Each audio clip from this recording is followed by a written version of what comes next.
Assalamualaikum warahmatullahi wabarakatuh. Di sini kami dari kelompok 1 akan mempresentasikan materi mengenai perilaku individu dan motivasi serta pengaruhnya terhadap organisasi.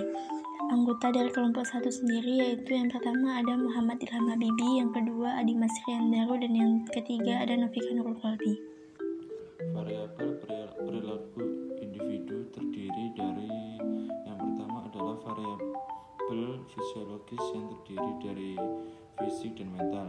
Yang kedua ada psikologis yang terdiri dari persepsi, sikap, dan kepribadian. Yang ketiga adalah ada lingkungan yang terdiri dari keluarga, kebudayaan, dan kelas sosial.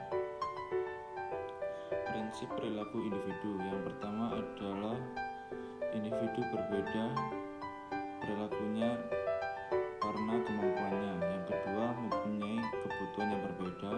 Yang ketiga, memiliki masa depan yang berbeda.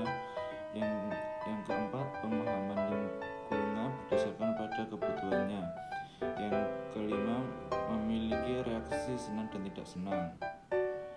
Sedangkan model perilaku individu menurut Stephen Elmixen dan Mary Ann yang dikenal dengan Mars, model perilaku individu terdiri dari kemampuan, persepsi, dan situasi. Berikutnya ada teori-teori motivasi. Di sini terdapat beberapa teori, yaitu yang pertama ada teori Abraham Maslow. Teori ini menggambarkan serangkaian kebutuhan fisiologis dan emosional untuk kepuasan manusia yang diatur dalam hierarki atau urutan kebutuhan manusia. Yang kedua ada teori M. Slilin. Teori ini menggolongkan kebutuhan manusia menjadi 3, yaitu achievement atau kebutuhan akan prestasi, afiliasi, dan juga kekuasaan. Yang ketiga ada teori Chilton-Alderfer. Teori ini menunjukkan bahwa ada 3 kelompok kebutuhan inti, yaitu eksisten atau eksistensi, relatedness atau keterkaitan, dan growth atau perkembangan. Berikutnya ada teori Herzberg. Teori ini memiliki 2 faktor, yaitu faktor motivator dan faktor hygiene. Yang selanjutnya ada teori keadilan, ada teori penetapan tujuan, teori harapan, teori penguatan dan modifikasi perilaku, dan yang terakhir ada teori kaitan imbalan dan prestasi. Selanjutnya ada prinsip-prinsip motivasi. Di sini terdapat beberapa prinsip. Yang pertama ada prinsip kompetisi. Prinsip ini merupakan persaingan secara sehat, baik itu internal maupun antar individu. Yang kedua ada prinsip pemacu yang dapat berupa informasi, nasihat, dan lain-lain. Yang ketiga ada prinsip ganjaran dan hukuman. Yang keempat ada prinsip kejelasan dan kedekatan tujuan. Jadi makin dekat dan makin jelas suatu tujuan, maka makin mendorong seseorang untuk melakukan suatu tindakan. Yang kelima ada prinsip pemahaman hasil. Jadi hasil yang dicapai oleh seseorang merupakan feedback dari apa yang dilakukannya. Dan itu semua akan dijadikan motivasi untuk melakukan tindakan yang lebih untuk kedepannya. Yang selanjutnya ada prinsip pengembangan minat. Yang selanjutnya ada prinsip lingkungan yang kondusif. Jadi lingkungan, baik itu lingkungan fisik, sosial maupun psikologis, dapat menumbuhkan dan mengembangkan motif untuk bekerja yang dengan baik dan juga produktif. Dan yang terakhir ada prinsip keteladanan. Berikutnya ada pendekatan motivasi. Di sini ada beberapa pendekatan, yaitu yang pertama ada pendekatan tradisional.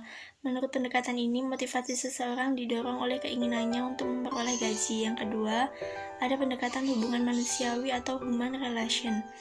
Menurut pendekatan ini, bahwa motivasi seseorang didorong oleh keinginannya untuk berinteraksi dengan orang lain. Dan yang terakhir ada pendekatan human research management. Menurut pendekatan ini, kepentingan harus diperhitungkan. Ini saya akan membacakan materi tentang penerapan motivasi dalam organisasi. Penerapan motivasi dalam organisasi dapat menyelesaikan kendala-kendala perilaku dalam organisasi, yaitu dengan motivasi kita dapat membangun rasa percaya diri seseorang, membuat seseorang keluar dari rasa keterpurukannya, dan perilaku negatif lainnya menjadi suatu positif.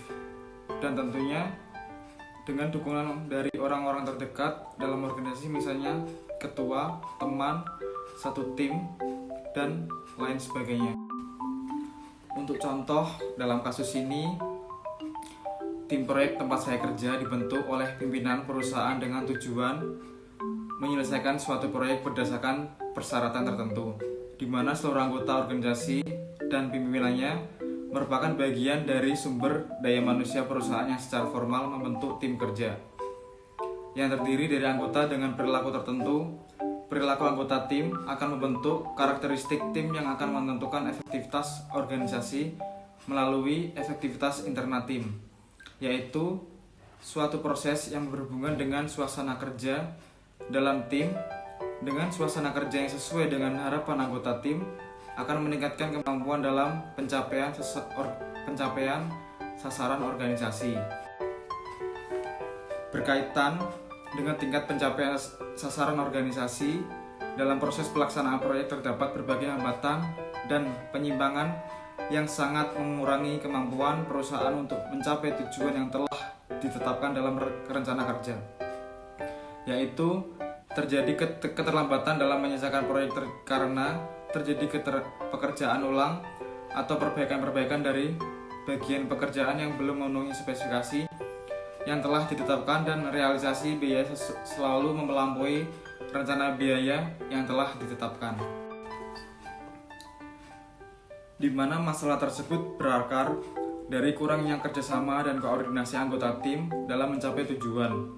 Untuk itu, perlu dilakukan pengukuran, pengolahan, dan analisis terhadap suasana kerja anggota tim proyek, khususnya tim desain, quantity surveyor, dan supervisor di PT Light Instrumindo di Jakarta.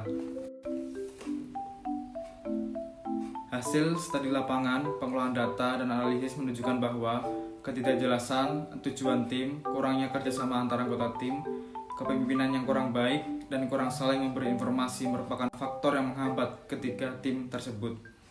Sedangkan kurang mengaruhi sesama anggota tim, tidak mempunyai keterampilan dalam pengambilan keputusan, kreativitas anggota tim rendah, dan kurang mampu mengolah masukan dari sesama anggota tim hanya menghambat tim quantity surveyor dan supervisor.